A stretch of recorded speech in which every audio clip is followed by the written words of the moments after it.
கும்பகோணம் அருகே பிரபல ரவுடி கொலை செய்யப்பட்டுள்ள சம்பவத்தில் அவரது அண்ணனை போலீசார் கைது செய்துள்ளனர். என்ன நடந்தது என்பதை பார்க்கலாம். தஞ்சாவூர் மாவட்டம் கும்பகோணம் அருகே திருவலஞ்சுழி பகுதியில் வசித்து வந்தவர் பிரபல ரவுடி காளிதாஸ். இவர் மீது சுவாமிமலை காவல் நிலையத்தில் பல்வேறு வழக்குகள் நிலுவையில் உள்ளன.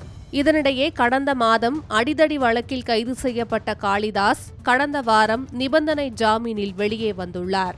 இந்த நிலையில் இன்று அதிகாலை 4 மணி அளவில் காளிதாஸ் மர்ம நபர்களால் கொலை செய்யப்பட்டு வீட்டின் முன்புறம் இரத்த வெள்ளத்தில் உயிரிழந்து கிடந்துள்ளார். இதுகுறித்து தகவல் அறிந்த சுவாமிமலை காவல்துறையினர் சம்பவ இடத்திற்கு விரைந்து வந்து தடயங்களை சேகரித்தனர். பின்னர் உடலை கைப்பற்றிய போலீசார் உடற்கூறு ஆய்விற்காக கும்பகோணம் அரசு பொது மருத்துவமனைக்கு அனுப்பி வைத்தனர். தொடர்ந்து சம்பவ இடத்திற்கு வந்த கும்பகோணம் உதவி காவல் கண்காணிப்பாளர் அங்கித் சிங் ஆய்வு மேற்கொண்டார். காளிதாஸ் படுகொலைக்கு முன்விரோதம் காரணமா அல்லது சொத்து தகராறா என்ற கோணத்தில் காவல்துறையினர் விசாரணை நடத்தி வருகின்றனர்.